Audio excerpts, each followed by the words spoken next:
Love you too. Finally আজকে Angel Priya আর এই বং মিডিয়ার ভালোবাসার গল্প বলতে আসলাম। হ্যাঁ, আমাদের রিয়েল লাভ স্টোরি বলতে আসলাম। সবাই তোমরা কমেন্ট করো না কবে বিয়ে করবা, সবকিছু আর বলছি। আমাদের সম্পর্ক কি? আমাদের সম্পর্ক অনেকেই ভাবে ভাই বোন, অনেকেই ভাবে গার্লফ্রেন্ড বয়ফ্রেন্ড, অনেকেই ভাবে বিয়ে করেছি। আজকে সবটা তোমাদের সামনে বলবো আমরা।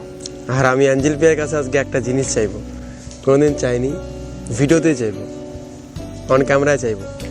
তার আগে বলি, আমাদের প্রথম দেখা কোথায় হয় অ্যাঞ্জেল? আসলে ও আমার পিছনে 1 বছর টানা ঘুরতো, আমি পাত্তা দিতাম না। তারপর একদিন রাস্তায় হঠাৎ করে দেখা হয়, দেখা হওয়ার পরে আমাকে বলে, ওই তোর বাড়িটা কোথায় রে? আমি ওকে রাগ দেখায় বলছিলাম এটা কাটো।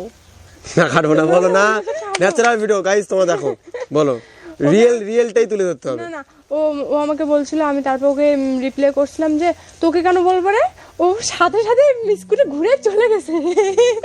তারপরে তোমার বাড়ি এসে কি রিয়াকশন ছিল আমি যে এভাবে বলছিলাম? ডিটেলসে বলি, নাহলে মানুষ বুঝবে না। আমি আমাদের চান্দামারি প্রাণনাথ হাই স্কুল থেকে 12th পাস।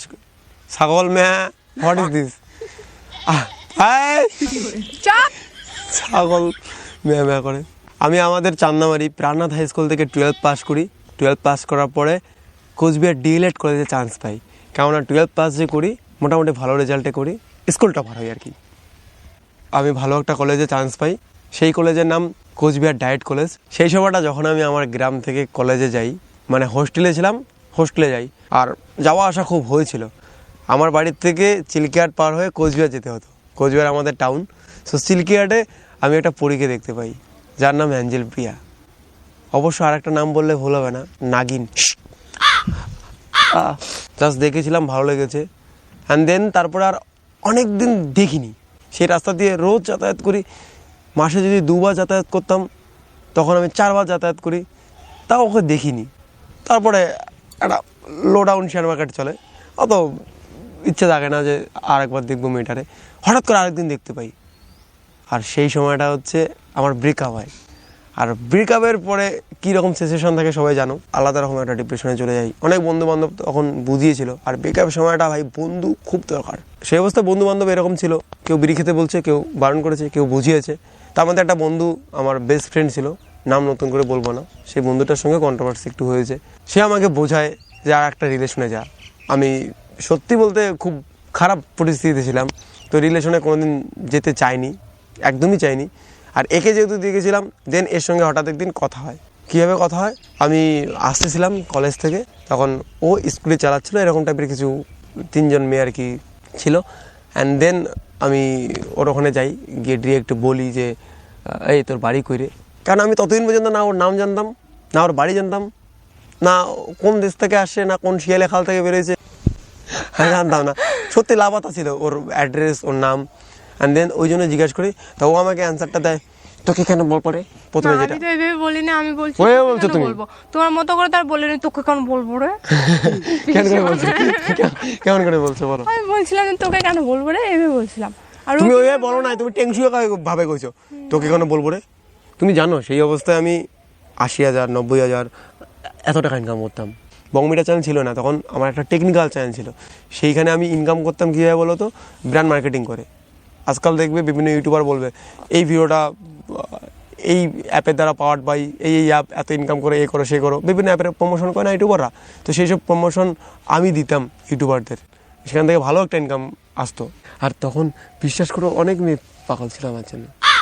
মুখে বলিনি, বাট খেয়েছো দিয়েছো এগুলো খবর নিয়েছে, কিন্তু কারো প্রতি না ফিলিংস দেয়নি আমার। কারো প্রতি নতুন করে আবার মনটা দেওয়ার কোনো ইচ্ছা করেনি, এক কসম সে, অন গড। আমি ভাবিনি যে আর নেক্সট টাইম রিলেশনে যাবো, এটা স্বাভাবিক হয়। তারপর ওই তোমার কাছে কীভাবে ফেসে গেলাম, ফেসে যাওয়ার ব্যাপারটা বলবো তোমাদের। আমাদের লাভ ম্যারেজ না, ম্যারেজ হয়নি এখনও, আমাদের লাভ না, হাফ লাভ হাফ অ্যারেঞ্জ। আমাদের যদি কোনোদিন বিয়ে হয় না, আমরা ডিরেক্ট বলতে পারবো না যে আমাদের লাভ ম্যারেজ, ডিরেক্ট বলতে পারবো না আমাদের অ্যারেঞ্জ ম্যারেজ, ওই 50-50, ঠিক তো? বলবো। সেই অবস্থা যখন ডিপ্রেশনে চলে যাই, মা বাবা সবাই আমার ব্যাপারটা জানে, আমি সব ওপেনলি বলি। তো সেই অবস্থায় বাড়ির থেকে আমাকে বিয়ে দিতে চেয়েছিল, কেননা তার কয়েকটা দিন আগে কিন্তু, মানে কয়েক মাস আগে আমার দাদা মারা যায়, নতুন করে বলবো না। আর আমাকে নিয়ে তখন ভয়, একটা ছেলে, বড় ছেলেটা মারা গেল আমার দাদা, অ্যান্ড এখন এ যদি ব্রেকআপ হওয়ার পরে এরকম মেয়ের টেনশনে বা এরকম বাজে নেশায় পড়ে নষ্ট হয়ে যায়, কি হবে, একে বিয়ে দিই। সাধারণত কোনো ছেলে একটু ডিপ্রেশনে থাকলেই গ্রামে ভাবে কি ও মনে হয় বিয়ে চায়। আদৌ আমি বিয়ে চাইতাম না, আজও চাই না, কিন্তু আমি ডিপ্রেশনে ছিলাম। সেই অবস্থায় আমার বন্ধু, বেস্ট ফ্রেন্ড, সে বোঝায়, আমার প্রসন্দা, সে আমাকে বোঝায়, দু একজন আরও বাইরের বন্ধু তারা বোঝায়।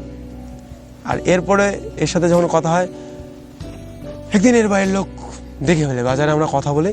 প্রথম দিন আমরা জাস্ট কথা বলেছিলাম, আমাদের মধ্যে কোনো ভালোবাসা ছিল না, জাস্ট একটা ফ্রেন্ডশিপ ছিল। বাট ওর বাইরের লোক যখন দেখে, ওর বাইরের লোক দেখার পরে রাত্রিবেলা আমার দেখা করে চলে যাই, রাত্রিবেলা ওকে মারধর করে, প্রচুর পরিমাণে মারধর করে।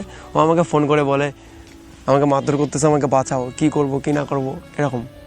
আর সত্যি আমি ইমোশন আর ইনোসেন্ট ছেলে, তো কি করব আমি। আর সেই মুহূর্তে আমি পুরো পিওর সিঙ্গেল ছিলাম, আর অটোমেটিক ওকে ভালো ভেবেছিলাম। সো সঙ্গে সঙ্গে আমি বাড়িতে ফোন করে বলছি নেক্সট ডে বাইরের লোক গিয়ে দেখতে একে। বাইরের লোক গিয়ে, কেননা এদিকে আবার বাইরের লোক ভাবে আমি বিয়ে করিনি, এরকম একটা ব্যাপার ছিল, কেননা আমি ডিপ্রেশনে ছিলাম। বাইরের লোক ডাইরেক্ট ওর বাড়িতে গিয়েছে, অ্যান্ড যাওয়ার পরের দিন নেক্সট দিন, আর সেদিন রাত্রিবেলা অনেক কিছু করে বোঝানো হয়েছে। নেক্সট দিন বাইরের লোক যায়, যাওয়ার পরে প্রথম অবস্থায় একটু সবারই অত সহজে, ছেলের বউ মানে অনেক কন্ট্রোভার্সি, কেউ পছন্দ করেছে কেউ করেনি। যেহেতু সেই অবস্থায় অবশ্য আমার একটা সম্মান ছিল, ভালো একটা ইনকাম করতাম, ভাই ভালো লেভেলের একটা মেয়ে পেতাম, কিন্তু তার থেকে 10 গুণ লেভেলের মেয়ে বর্তমানে পেয়েছি একে। কিন্তু সেই অবস্থায় আর কি ও একটু দুর্বল ছিল, তো কেউ পছন্দ করেছিল কেউ করেনি।